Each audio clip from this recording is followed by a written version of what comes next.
Aegon II wore the crown meant for Rhaenyra, and Westeros bled for it. Welcome back, everyone, to the channel where fantasy meets strategy and nostalgia fuels our digital adventures. In the grand halls of the Red Keep, where dragons once soared and kings ruled with fire and blood, a stolen crown sat heavy on a stolen head. Aegon II Targaryen, second of his name, was never supposed to rule. That crown was promised to Rhaenyra Targaryen, sworn to her by the king, promised by the realm, etched into law and sealed with oaths. But when King Viserys I closed his eyes for the final time, ambition opened its own. In the darkest corners of the Red Keep, betrayal stirred.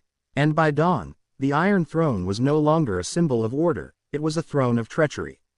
Aegon II wore the crown that belonged to Rhaenyra, and Westeros bled for it. This is the tragic tale of how a single stolen coronation plunged an entire continent into fire, blood, and death. A crown promised to a daughter. Rhaenyra Targaryen was not born to rule, she was named to rule. The daughter of King Viserys I and Queen Aemma, Rhaenyra was no ordinary princess. She was raised as the heir apparent, taught to govern, trained in council, crowned in ceremony. Lords across the realm swore oaths to uphold her claim. From her early years, she was called the realm's delight.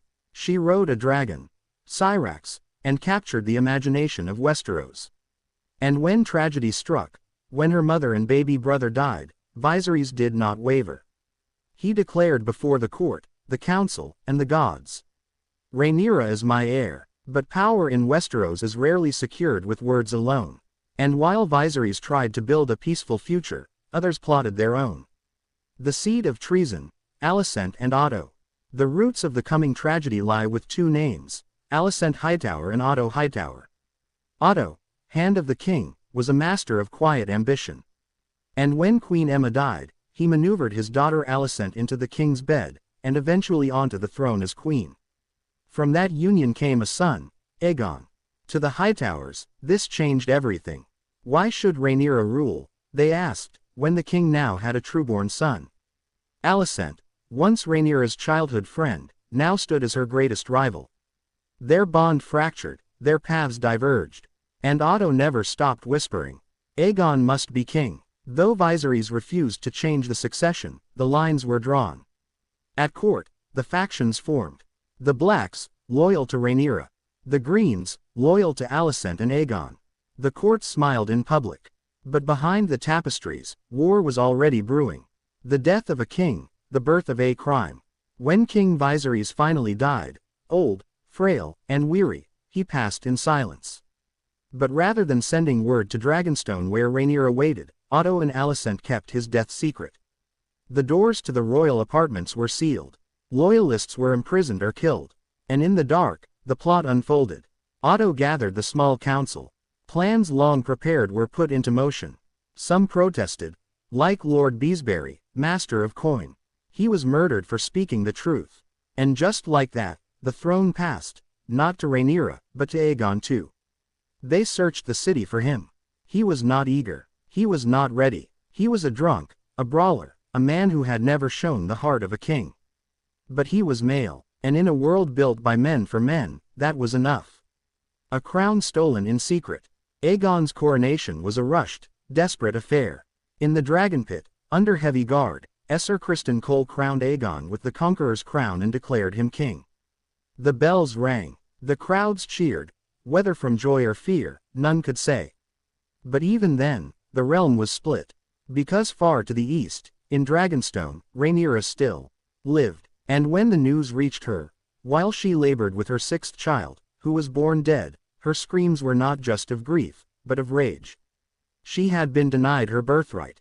And in that moment, Rhaenyra changed. She was no longer the realm's delight. She was the Black Queen. And she would answer betrayal with fire. The dance begins. What followed was one of the bloodiest, most devastating wars in Westeros history. The Dance of the Dragons. It was not just a civil war, it was a war of kin, of dragons, of ideals. Rhaenyra's claim was legitimate, her father's wish. The lords had sworn to her. But Aegon sat the throne. The realm was torn apart. Houses chose sides. Brothers fought brothers. Cities burned. The war began with a child's murder. Rhaenyra's son, Lucerys Velaryon, killed by Aemon Targaryen on Vagar, the largest dragon in the world. That blood demanded more. Rhaenyra's forces struck back, killing Aegon's heir, Jaehaerys, in his bed. An eye for an eye. A child for a child. And so the skies of Westeros turned black with dragonfire. The monsters unleashed. Dragons had not battled dragons since the days of Valyria. But now, the sky was war. Rhaenyra rode Syrax. Daemon rode Caraxes. Aemon flew Vagar. Prince Daeron entered the war on Tessarion. Dragons once revered became weapons of destruction. Towns, castles, and armies were annihilated in seconds. Battlefields became graveyards for men and beasts alike. But with every victory came sorrow. Harrenhal was taken, but cursed. King's Landing trembled, but endured. The war consumed more than soldiers. It devoured the future of House Targaryen itself. Rhaenyra takes King's Landing. At last, Rhaenyra's forces broke through. Aegon II, wounded in battle and hiding, was forced to flee the capital. The city, war-weary and starving, opened its gates. Rhaenyra sat the Iron Throne, her fingers bloodied from its blades. But this was not triumph. Her reign began in desperation. The people hated her, food ran short, gold was gone, spies whispered, and her once loyal dragon, Syrax, grew restless. Aegon's forces regrouped, and then came Storm's End. The fall of the Black Queen. Betrayal found her again. Her own brother-in-law turned on her. The small folk rose in fury. In a riot, the dragon pit was stormed. 4 dragons were slain, and Rhaenyra, hunted and hated, fled back to Dragonstone. But it was not sanctuary. It was a trap. Aegon II returned, now a shell of a man, burned, broken, and brutal. He captured Rhaenyra, and in a final, cruel act of vengeance, he fed her to Sunfire, his dragon.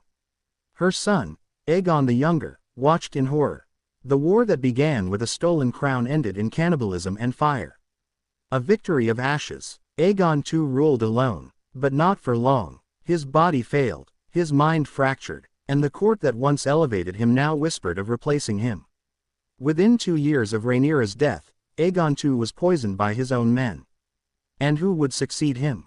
Not another Hightower puppet, not a Green, but Rhaenyra's son, Aegon III, the boy who saw his mother burned.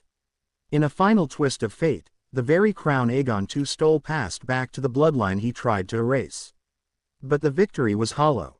The dragons died with the dance. The Targaryen line was fractured, and the realm remained scarred. The true cost of a stolen throne. Aegon II never wanted the throne. He said it himself. He was a second son.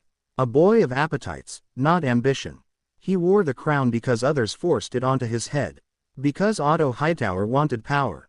Because Alicent Hightower wanted to preserve legacy. Because men in Westeros could not accept the idea of a woman ruling. And so, for pride and fear, they crowned the wrong king. And Westeros bled for it. Tens of thousands died. Great houses fell. Dragons, creatures of legend, were slain. And for what? Aegon II ruled in pain, in fear, in hatred. His reign was short. His legacy, infamy. Who was the rightful ruler. Rhaenyra Targaryen was not perfect. She was proud. She was wrathful. She made mistakes. But she was also the named heir. The child trained to rule. The daughter of a king who believed in her. The war did not start because she usurped the throne. It started because the throne was stolen from her. Because men like Otto Hightower believed that no woman, no matter how prepared, how capable, how rightful, should sit the Iron Throne. They made a king out of a coward. And they made a queen into a martyr. A legacy written in fire and blood. The dance of the dragons destroyed House Targaryen. But it also defined it. For generations to come, rulers